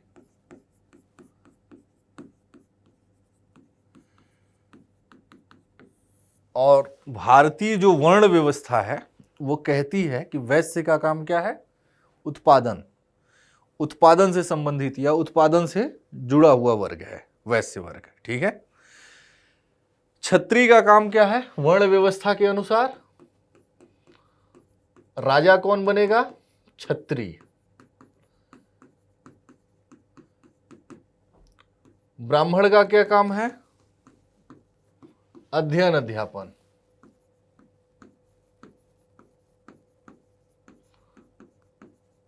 पूजा पाठ, ये सब ब्राह्मण का काम है। वैश्य ये उत्पादन वर्ग से है और शूद्र क्या कर रहे हैं? इनका काम है सेवा करना। यहां तक क्लियर है? तो गुप्त कौन है? वैश्य है, यानी उत्पादन कार्यों से जुड़ा हुआ वर्ग है।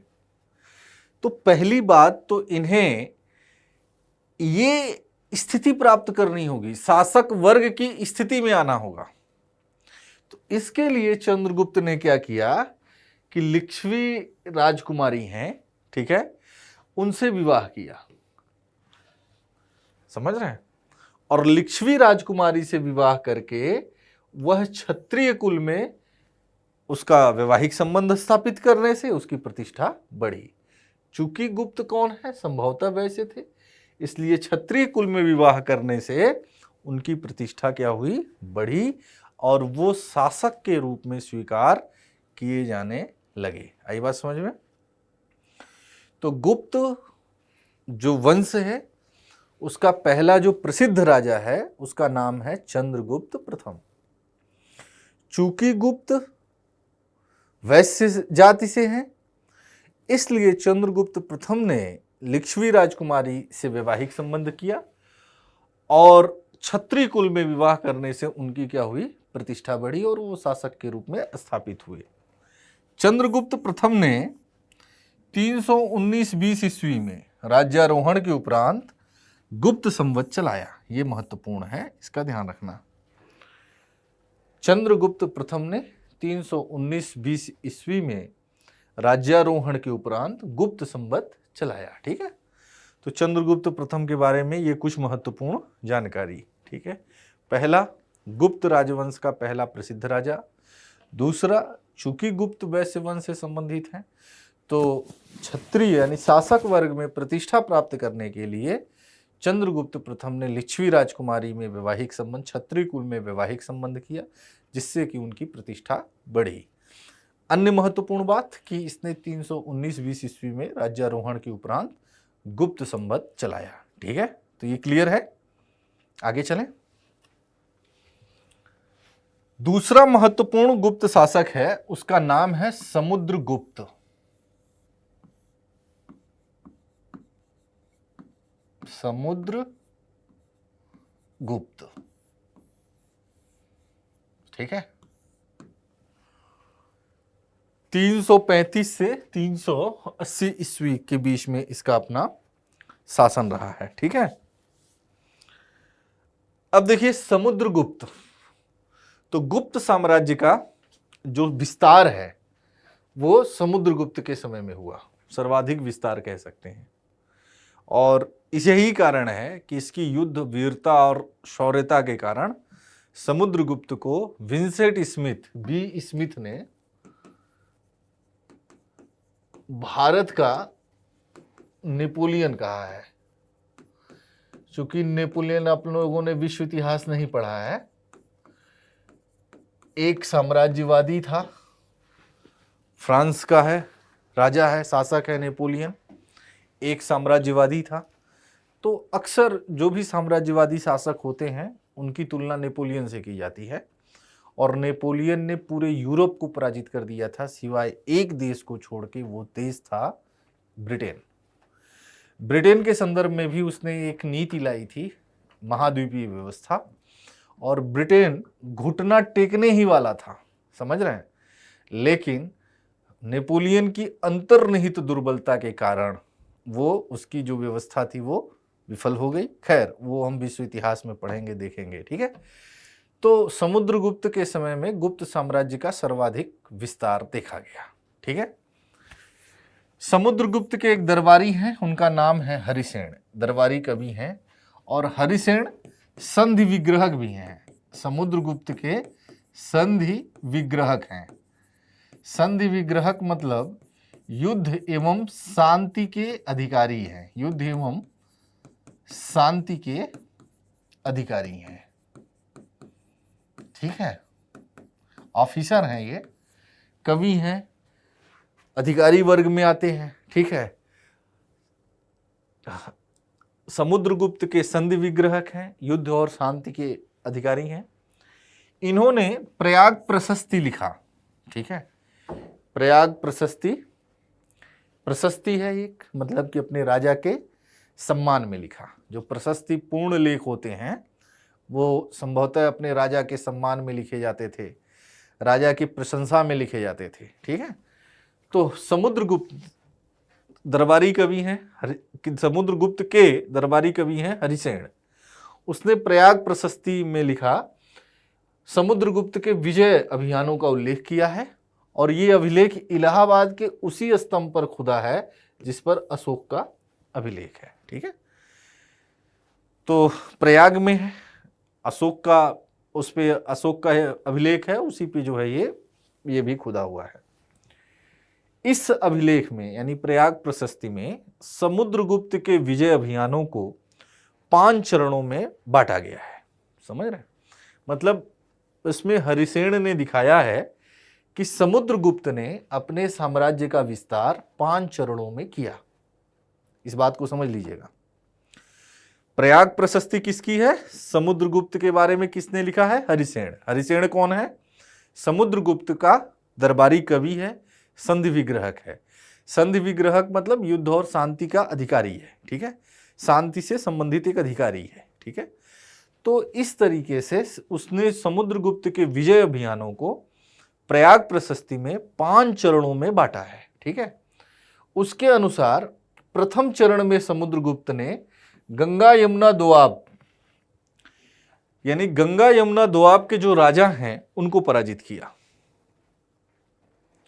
प्रथम चरण में समुद्रगुप्त ने गंगा यमुना दोआब के शासक, गंगा यमुना दोआब के राजाओं को पराजित किया और गुप्त साम्राज्य में मिला लिया। ठीक है।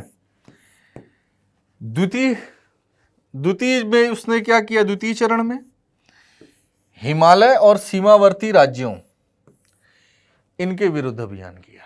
ठीक है। और उनको अपने अधीन लाया। असम, कामरूप, असम का प्राचीन नाम कामरूप, तो डवाक और कामरूप से भी इसने कर वसूला। डवाक और कामरूप से भी समुद्रगुप्त ने कर वसूला। जब वो अधीन किया होगा तभी तो कर वसूला होगा। तो द्वितीय चरण में उसने हिमालय और सीमावर्ती राज्यों के विरुद्ध अभियान किया और उनको अपने अधीन किया। तृतीय चरण में आटविक यानी जंगली राज्य, ठीक है, जनजाति जो है, जंगली क्षेत्रों में स्थित राज्य, उनके विरुद्ध अभियान किया। ठीक है। और उनको अपने अधीन बनाया। ठीक है। चतुर्थ चरण में पूर्वी दक्कन और दक्षिण के 12 शासक हैं जिन्हें पराजित कर छोड़ दिया। ठीक है। देखिए, समुद्रगुप्त की 2 नीतियां महत्वपूर्ण हैं जिसकी हम चर्चा यहां कर लें। एक है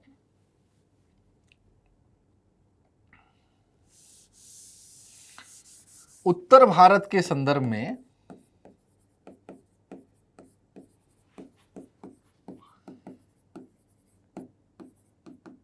उसने राज्यों के विलय की नीति अपनाई। राज्यों के विलय की नीति अपनाई।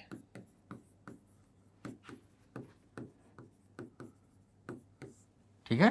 तो उस उत्तर भारत के संदर्भ में समुद्रगुप्त ने विलय और विस्तार की नीति अपनाई। ठीक है। मतलब उन राज्यों को जीता और साम्राज्य में प्रत्यक्ष रूप से विलय कर लिया। ठीक है। दूसरा यानी प्रत्यक्ष विलय की नीति अपनाई। प्रत्यक्ष विलय की नीति अपनाई। ये 2 महत्वपूर्ण नीति है, इसे समझ लीजिए। दक्षिण भारत के संदर्भ में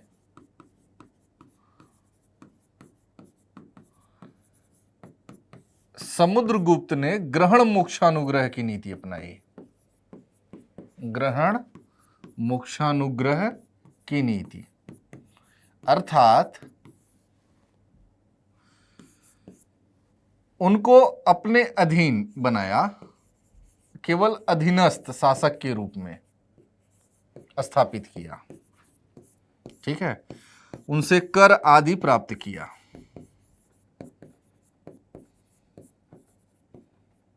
ये 2 महत्वपूर्ण नीतियां हैं। ठीक है। यानी उत्तर भारत के संदर्भ में उसने प्रत्यक्ष विलय और विस्तार की नीति अपनाई समुद्रगुप्त ने, और दक्षिण भारत के संदर्भ में समुद्रगुप्त ने ग्रहण मोक्षानुग्रह की नीति अपनाई, अर्थात उन राज्यों को उसने अपने साम्राज्य के अंतर्गत उनको अपने अधीन बनाया और फिर उनको मुक्त कर दिया, ग्रहण मोक्षानुग्रह। ठीक है। और उनसे कर आदि प्राप्त किया। ठीक है। तो वही बात कही जा रही है यहाँ कि दक्षिण के 12 शासक हैं जिन्हें उन्होंने पराजित करके छोड़ दिया। यानी दक्षिण भारत के संदर्भ में उसने किस नीति को अपनाया? ग्रहण मोक्षानुग्रह की नीति कहा जाता है। ठीक है। इसे लिख लीजिएगा। पांचवा चरण है, तो जो विदेशी शक्तियां हैं, शक और कुषाण के विरुद्ध अभियान किया, जिनमें कुछ अफगानिस्तान में राज करते थे। तो इस तरीके से 5 चरणों में उसने अपना विजय अभियान पूरा किया समुद्रगुप्त ने। ठीक है। तो ये क्लियर है, जिसमें 2 ज्यादा महत्वपूर्ण है। उत्तर भारत के संदर्भ में उसने राज्यों का प्रत्यक्ष विलय किया अपने साम्राज्य के अंतर्गत।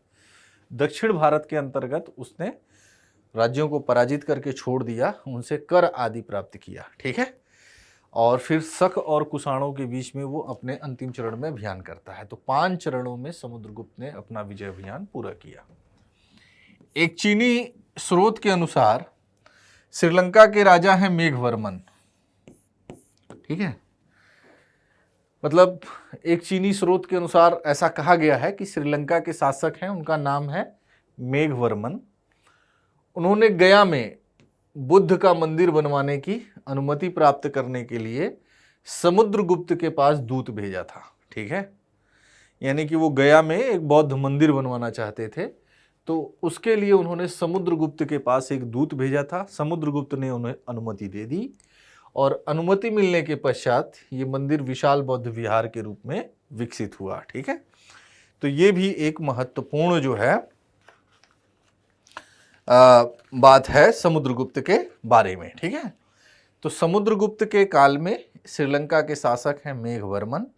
उन्होंने एक दूत भेजा था समुद्रगुप्त के दरबार में कि वो गया में, यानी गया बिहार में है, वहाँ पे एक बौद्ध मंदिर बनवाना चाहते हैं, और समुद्रगुप्त ने अनुमति दे दी।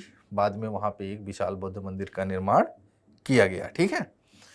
समुद्रगुप्त की बहादुरी और युद्ध कौशल के कारण ही इसे भारत का नेपोलियन कहा जाता है, ठीक है। तो समुद्रगुप्त की बहादुरी और युद्ध कौशल के कारण इसे भारत का नेपोलियन कहा जाता है। एक चीज़ ध्यान रखिएगा, आपकी एनसीईआरटी में तो केवल यही बात लिखा हुआ है कि इसे भारत का नेपोलियन कहा जाता है, लेकिन आप एडवांस लेवल पर पढ़ेंगे तो इसे जो है बी स्मिथ, विंसेंट स्मिथ ने, ठीक है ना, ये ध्यान रखना, विंसेंट स्मिथ ने इसे भारत का नेपोलियन कहा है, ठीक है, स्मिथ ने, ये ध्यान रखना। समुद्रगुप्त को भारत का नेपोलियन कहा है। ये एडवांस लेवल पे आपको पढ़ाया जाएगा, ठीक है। अभी तो केवल इससे काम चल जाएगा एनसीईआरटी लेवल पर कि समुद्रगुप्त को भारत का नेपोलियन कहा जाता है, लेकिन विंसेंट स्मिथ ने समुद्रगुप्त को भारत का नेपोलियन कहा है। जैसे कोंडा स्मिथ ने, दो स्मिथ हैं, कोंडा स्मिथ ने चोल शासक हैं राजेंद्र चोल, उसे भारत का नेपोलियन कहा है, ठीक है। तो खैर, समुद्रगुप्त की बहादुरी और युद्ध कौशल के कारण इसे भारत का नेपोलियन कहा जाता है। ज़्यादा स्पष्ट रूप से अगर कहें इस बात को तो विंसेंट स्मिथ ने इसे भारत का नेपोलियन कहा है। क्लियर है? तो समुद्रगुप्त के बारे में एकदम क्लियर है। सबसे अधिक साम्राज्य विस्तार इसी के समय में हुआ, ठीक है।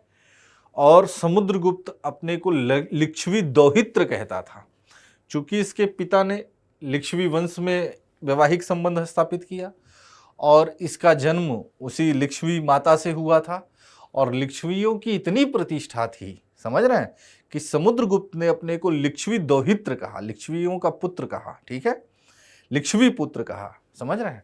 और इसके समय में गुप्त साम्राज्य का बहुत ज़्यादा विस्तार हुआ। 5 चरणों में इसने अपना विजय अभियान पूरा किया। प्रथम चरण में इसने गंगा यमुना दोआब के राजाओं को पराजित किया, उसे साम्राज्य में मिलाया। द्वितीय चरण में हिमालय और सीमावर्ती जो राजा थे उनको पराजित करता है। तृतीय चरण में ये आटविक यानी जंगली राजाओं को पराजित करता है। चतुर्थ चरण में पूर्वी दक्कन और दक्षिण के 12 शासकों को पराजित करके छोड़ देता है। यानी दक्षिण के क्षेत्र में इसने ग्रहण मोक्षानुग्रह की नीति अपनाई थी, यानी केवल पराजित करके उनको अधीनस्थ शासक बनाकर छोड़ देना, उनसे कर आदि प्राप्त करना। 5वें चरण में ये जो विदेशी कुछ शासक हैं शक और कुषाण, उनको पराजित किया। तो इस तरीके से 5 चरणों में, जो प्रयाग प्रशस्ति में उल्लेख है कि 5 चरणों में उसने अपना विजय अभियान पूरा किया। एक चीनी स्रोत के अनुसार कहा गया है कि श्रीलंका का शासक है मेघवर्मन, उसने समुद्रगुप्त के दरबार में एक दूत भेजा था क्योंकि वो गया में, बिहार में एक बौद्ध मंदिर बनवाना चाहता था। समुद्रगुप्त ने उसे अनुमति दी और उसने एक विशाल बौद्ध विहार, बौद्ध मंदिर का निर्माण गया में कराया, ठीक है। समुद्रगुप्त की बहादुरी और युद्ध कौशल के कारण उसे भारत का नेपोलियन कहा जाता है, और ज़्यादा स्पष्ट रूप से अगर हम कहें तो विंसेंट स्मिथ ने इसे भारत का नेपोलियन कहा है, ठीक है। आगे चलें। अगला जो महत्वपूर्ण गुप्त शासक है उसका नाम है चंद्रगुप्त द्वितीय। चंद्रगुप्त द्वितीय एक पराक्रमी गुप्त शासक था। इसने विक्रमादित्य की उपाधि लिया। हमने कहा था कि विक्रमादित्य एक उज्जैन का शासक हुआ करता था जिसने शकों को पराजित किया था, कुछ कुछ याद आ रहा है। और इसी उपलक्ष्य में उसने विक्रम संवत चलाया 57-58 ईसा पूर्व में। और ये उपाधि इतना ज़्यादा लोकप्रिय हुई कि जितने फिर लगभग 14 शासकों ने विक्रमादित्य की उपाधि धारण की। लगभग क्या 14 शासकों ने, उसमें एक है चंद्रगुप्त द्वितीय ने भी विक्रमादित्य की उपाधि धारण की। तो शकों को उसने भी पराजित किया था, शकों को इसने भी पराजित किया था। ठीक है, तो विक्रमादित्य की उपाधि को इसने भी धारण किया था। चंद्रगुप्त द्वितीय ने विक्रमादित्य की उपाधि को धारण किया था। ठीक है, आगे चलें। तो नेक्स्ट है चंद्रगुप्त द्वितीय। इनका टाइम पीरियड है 380 से 412 ईस्वी। ठीक है, इसके समय में चंद्रगुप्त द्वितीय के काल में गुप्त साम्राज्य अपने उत्कर्ष पर पहुंच गया। ठीक है, मतलब गुप्त साम्राज्य का बहुत ज्यादा विकास हुआ। इसने वैवाहिक संबंधों के माध्यम से, चूंकि साम्राज्य विस्तार में वैवाहिक संबंधों की अपनी एक भूमिका होती है, हमने बिंबिसार के संदर्भ में देखा, आगे के भी शासकों के संदर्भ में देखा, चंद्रगुप्त प्रथम के भी संबंध में देखा कि लिच्छवियों से उसने वैवाहिक संबंध स्थापित करके क्षत्रिय वंश में शामिल हुआ, को अपनी प्रतिष्ठा प्राप्त की। तो उसी तरीके से चंद्रगुप्त द्वितीय ने भी वैवाहिक संबंधों के माध्यम से और विजय अभियान दोनों माध्यम से अपने साम्राज्य की सीमा का विस्तार किया और साम्राज्य का सुदृढ़ीकरण किया। भाई, अगर वैवाहिक संबंध के माध्यम से एक तो आपको उस राजवंश का क्या मिल जाता है, सपोर्ट मिल जाता है, दूसरा कि आपके सहयोगी भी हो जाते हैं। तो इसीलिए ना विवाह नीति बड़ी महत्वपूर्ण नीति है और ये प्राचीन काल से, समझ रहे हैं, आज तक भारतीय समाज में अपना महत्वपूर्ण रोल प्ले कर रही है। जितने मजबूत आपके संबंध होंगे उतना मजबूत आप होंगे, समझ रहे हैं। इसीलिए भारतीय परंपरा में, आज की इस परंपरा में आप देखते हैं कि अभी भी जो आप ब्यूरोक्रेट्स बनते हैं तो आपकी जो रिश्ते आते हैं वो पता चला कि किसी मंत्री के रिश्ते आ रहे हैं, बड़े बड़े लोगों से आपके संबंध स्थापित होते हैं, तो आप ताकतवर होते हैं, शक्तिशाली होते हैं। ठीक है, तो वैवाहिक नीति प्राचीन काल से ही बहुत ही सफल नीति रही है व्यक्ति की ताकत शक्ति को बढ़ाने में। ठीक है, हम बिंबिसार के संदर्भ में देखें कि उसने 3 विवाह किया। कौशल नरेश प्रसेनजीत की बहन से करता है, महाकोसला से शादी किया, काशी दहेज में प्राप्त किया जिसकी वार्षिक आय 1 लाख रुपया थी। चेलना से विवाह किया, छेमा से विवाह किया और इस तरीके से उसने मजबूत लड़ाकू जातियों का भी सहयोग प्राप्त किया और अपने मगध का एक शानदार, मगध का पहला राजवंश स्थापित करने में वो सफल रहा। ठीक है, आगे भी देख रहे हैं, गुप्त वंशों राजाओं के संदर्भ में भी देख रहे हैं, आगे भी देखेंगे कि किस तरीके से, चाहे अकबर हो चाहे वो शेर शाह हो, उसने किस तरीके से अपने वैवाहिक नीतियों के माध्यम से अपने साम्राज्य को सुदृढ़ीकरण किया। तो चंद्रगुप्त द्वितीय ने विवाह संबंधों के माध्यम से और विजय अभियान दोनों माध्यम से अपने साम्राज्य का विस्तार किया और राज्य का क्या किया, सुदृढ़ीकरण किया। ठीक है,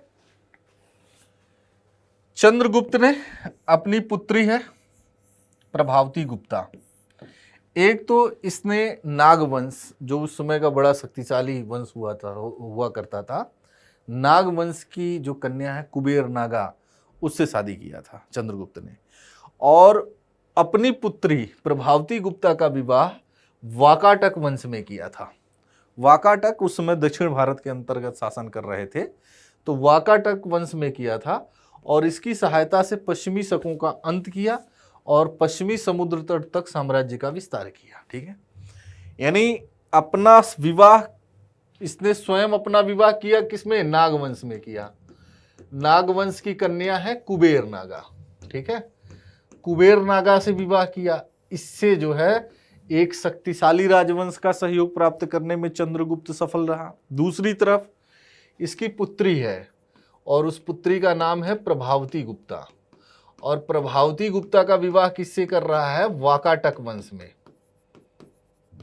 वाकाटक वंश में। और इससे क्या हुआ कि वाकाटकों के सहयोग से इसने क्या किया कि पश्चिमी शकों, जिसे छहरात वंश के शक कह रहे हैं, पश्चिमी शकों को पराजित किया।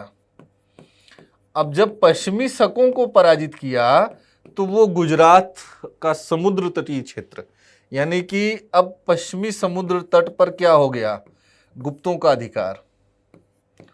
पश्चिमी समुद्र तट पर गुप्तों का अधिकार हुआ। इसके क्या मायने हुए, व्यापारिक गतिविधियों में वृद्धि हुई, व्यापारिक संपर्क बढ़ा, क्योंकि अब जो है वो बंदरगाह, वो क्षेत्र उसके पास आ गया। ठीक है, अब आप समझ पाए। तो इस तरीके से इसने अपनी शक्ति बढ़ाई। इतिहास में देखिए, इतिहास बड़ा ही वैज्ञानिक और लॉजिकल सब्जेक्ट है। चीजों को एक दूसरे से जोड़ते हुए आपको चलना है, समझ रहे हैं कि किस तरीके से कनेक्टेड है, समझ रहे हैं। अगर कोई भी चीज है, हम उसको कैसे कनेक्ट कर सकते हैं, ये डेवलप करना है आपको। एनसीईआरटी के थ्रू धीरे धीरे ये चीजें आप सीख जाएंगे। फिर जब एडवांस लेवल पे आएंगे तो आपको किसी तरह की कोई दिक्कत नहीं होगी, समझ रहे हैं। तो इस तरीके से इसने जो है वैवाहिक संबंधों के माध्यम से और युद्धों के माध्यम से अपने राज्य का सुदृढ़ीकरण किया। एक तरफ वो नागवंश की कन्या से विवाह कर रहा है, दूसरी तरफ अपनी बेटी का विवाह वाकाटक वंश में कर रहा है। और वाकाटक चूंकि दक्षिण की एक महत्वपूर्ण शक्ति है, वाकाटकों का सहयोग प्राप्त करके अप्रत्यक्ष रूप से वाकाटकों पर किसका अधिकार हो गया, गुप्तों का। भाई समर्थन प्राप्त हो गया गुप्तों का, और गुप्तों का साम्राज्य दक्षिण तक फैल गया। अब उनकी मदद लेकर उसने पश्चिम के शकों को पराजित किया और पश्चिम के समुद्र तट तक क्या किया, अपना अधिकार का विस्तार किया।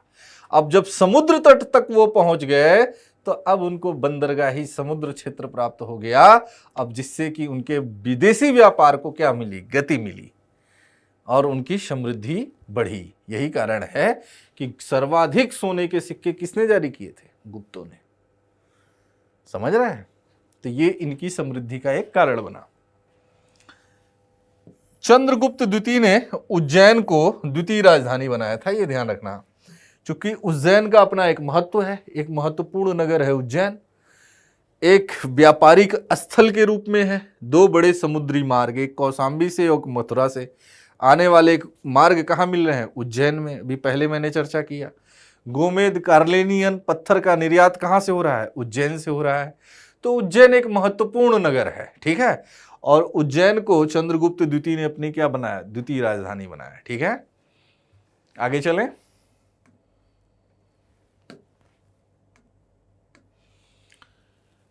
दिल्ली में मेहरौली एक जगह है, ठीक है। और मेहरौली से एक लौह स्तंभ मिला है। उस लौह स्तंभ पर चंद्र नाम खुदा हुआ है, चंद्र नाम लिखा हुआ है।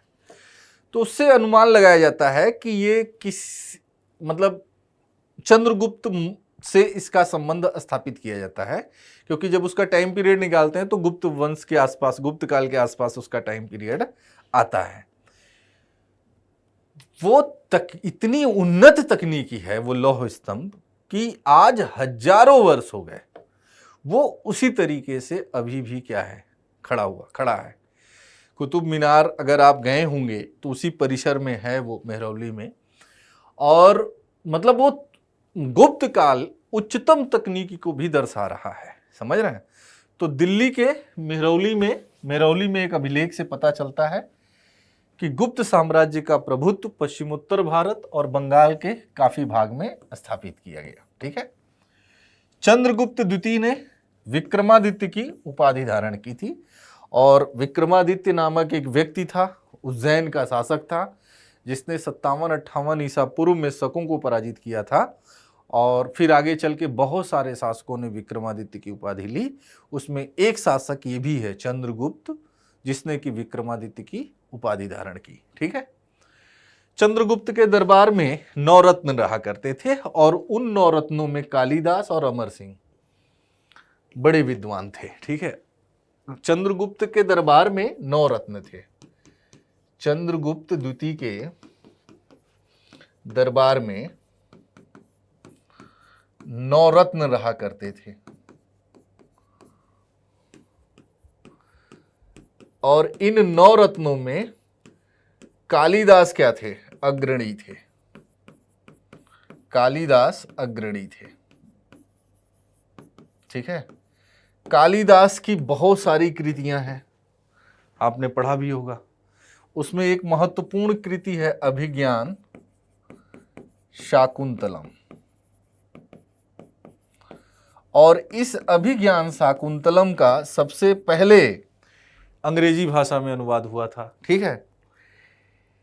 इसमें राजा दुष्यंत हैं, राजा दुष्यंत और शकुंतला के प्रेम कथा का चित्रण है, वर्णन है। और इनसे एक पुत्र होता है जिसका नाम है भरत, जो कि बहुत ही नामी प्रतापी होता है। ठीक है। तो कालिदास अग्रणी है, कालिदास इनके दरबार में रह रहे हैं। इसी तरीके से अमर सिंह है, अमर सिंह ने अमरकोश की रचना की थी। अमरकोश, ठीक है, एक महत्वपूर्ण रचना है। ये भी उनके 9 रत्नों में शामिल है। ठीक है। तो कालिदास, अमरकोश, अमर सिंह ये रहते थे चंद्रगुप्त द्वितीय विक्रमादित्य के दरबार में। ठीक है। चंद्रगुप्त के समय ही चीनी यात्री है, उसका नाम है फाहियान, वो भारत आया था 399 से 414 ईस्वी में। और फाहियान चीनी शासक, चीनी जो है यात्री है, ये बौद्ध धर्म के अध्ययन के लिए भारत आया था। ठीक है। और इसने जो है गुप्त काल के बारे में, मध्य देश के बारे में बहुत सारी जानकारी, सामाजिक, आर्थिक, राजनीतिक जानकारी इसने प्रदान की है। और फाहियान की जो रचना है वो है काई फो की, ये ध्यान रखना, काई फो की, ये ध्यान रखना। क्यों फो की भी बोलते हैं, काई फो की भी चीनी भाषा में लिखा गया है। तो इसी के समय में चीनी यात्री फाहियान ये भारत की यात्रा किया था। ठीक है। तो ये क्लियर है। चंद्रगुप्त द्वितीय के काल में गुप्त साम्राज्य अपने उत्कर्ष पर पहुंच गया। इसने वैवाहिक संबंधों के माध्यम से, युद्ध के माध्यम से अपने साम्राज्य का विस्तार किया। नागवंश की कन्या कुबेर नागा से विवाह करता है और अपनी पुत्री प्रभावती गुप्ता का विवाह दक्षिण के वाकाटक राजवंश में रुद्रसेन तृतीय के साथ करता है। इससे अप्रत्यक्ष रूप से गुप्त साम्राज्य का जो है वाकाटक वंश पे क्या हो जाता है? अधिकार हो जाता है, क्योंकि उसका पति, प्रभावती गुप्ता का पति भी शीघ्र ही मर जाता है।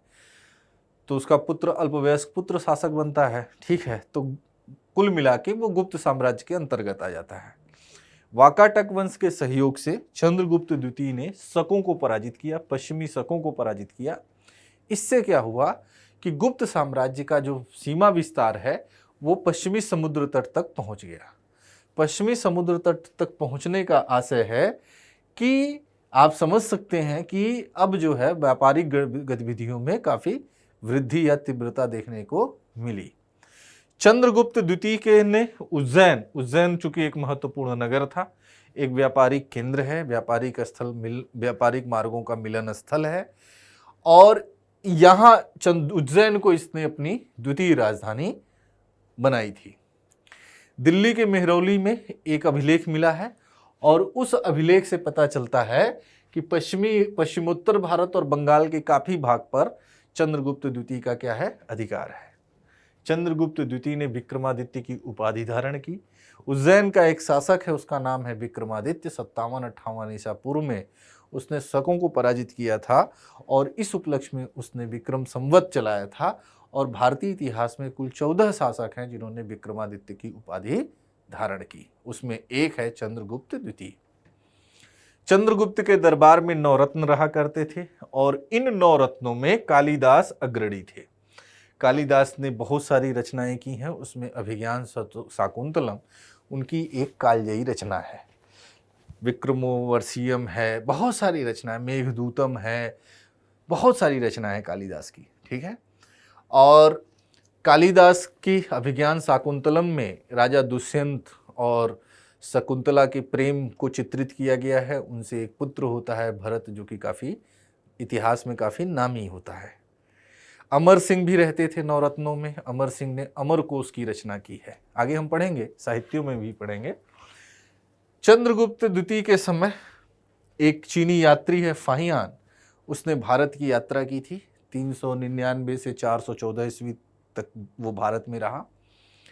उसने अपना यात्रा वृत्तांत को काई फोकी या क्यों फोकी में लिखा है और वो उसके जो है विवरण से हमें मध्य देश के बारे में काफ़ी जानकारी प्राप्त होती है। फाहियान बौद्ध धर्म के अध्ययन के लिए भारत आया था। तो यहां तक क्लियर है। आगे चलें। अब देखिए गुप्त साम्राज्य का पतन, ठीक है, यानी गुप्त साम्राज्य का पतन कैसे हुआ। तो सबसे पहले कि गुप्त साम्राज्य के समय, गुप्तों के समय हूणों का आक्रमण होता है, ठीक है। तो हूणों का आक्रमण हुआ गुप्तों के समय, ठीक है, हूण आक्रमण।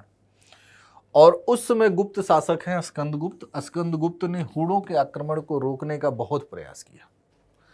उसने हूणों के आक्रमण को असफल भी कर दिया, लेकिन उसके उत्तराधिकारी इतने सक्षम नहीं हो पाए जो कि हूणों से संघर्ष कर पाते, उसके आक्रमण के सामने टिक पाते। और इस तरीके से हूण आक्रमण के सामने ये टिक नहीं पाए और फिर इनका धीरे धीरे क्या हो गया, अवसान हो गया।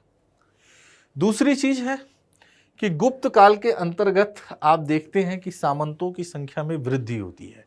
भूमि अनुदान की प्रथा चल रही है। समुद्रगुप्त ने दक्षिण के 12 राजाओं को पराजित किया था, याद है, और वो सामंत के रूप में स्थापित हुए थे।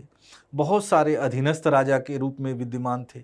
सत्ता का विकेंद्रीकरण था।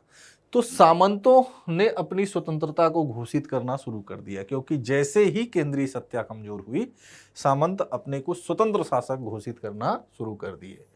मसलन उत्तरी बंगाल, दक्षिण पूर्व बंगाल के सामंतों ने स्वतंत्रता घोषित कर दी। मौखरी वंश है। मौखरी वंश के लोगों ने कन्नौज को राजधानी बनाकर बिहार और उत्तर प्रदेश में सत्ता स्थापित की।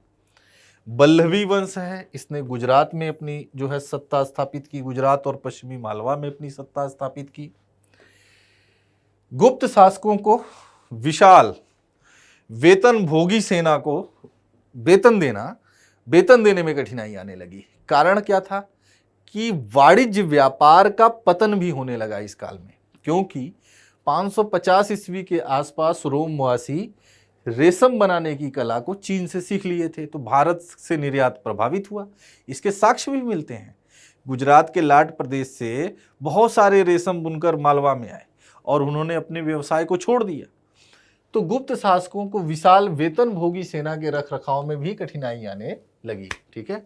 वाणिज्य व्यापार में उत्तर गुप्त काल के समय वाणिज्य व्यापार में क्या हुआ, ह्रास हुआ, कमी आई। और पता चलता है कि रेशम बुनकरों की एक श्रेणी गुजरात से मालवा आ गई, जहां उसने अपने व्यवसाय को छोड़कर अन्य व्यवसाय अपना लिया, चूंकि रेशम का डिमांड ही खत्म हो गया। 550 ईस्वी के पश्चात रोमवासियों ने चीन से रेशम बनाने की कला सीख ली, तो भारत से रेशम का जो डिमांड था वो घट गया। स्वर्ण सिक्कों में मिलावट भी व्यापार वाणिज्य की अवनति को दर्शाता है। उत्तर काल में आप देखेंगे तो स्वर्ण सिक्कों में भारी मिलावट देखी गई, तो इससे भी क्या हुआ कि व्यापार वाणिज्य की अवनति को यह दर्शा रहा है। गुप्त सम्राटों का शासन 6ठी सदी तक किसी न किसी रूप में बना रहा, लेकिन जो उनकी महिमा थी, उनकी शक्ति थी, वो 100 वर्ष पहले ही क्या हो चुकी थी, समाप्त हो चुकी थी। तो इस तरीके से आप देख सकते हैं कि भारत में जो है गुप्त साम्राज्य का क्या हो गया, पतन हो गया, ठीक है। तो आज की क्लास यहीं तक, और अगली क्लास में हम गुप्त काल के प्रशासन के बारे में और सारी चीज़ों के बारे में पढ़ेंगे। तो आज की क्लास यहीं तक, मिलते हैं अगली क्लास में। Thank you so much.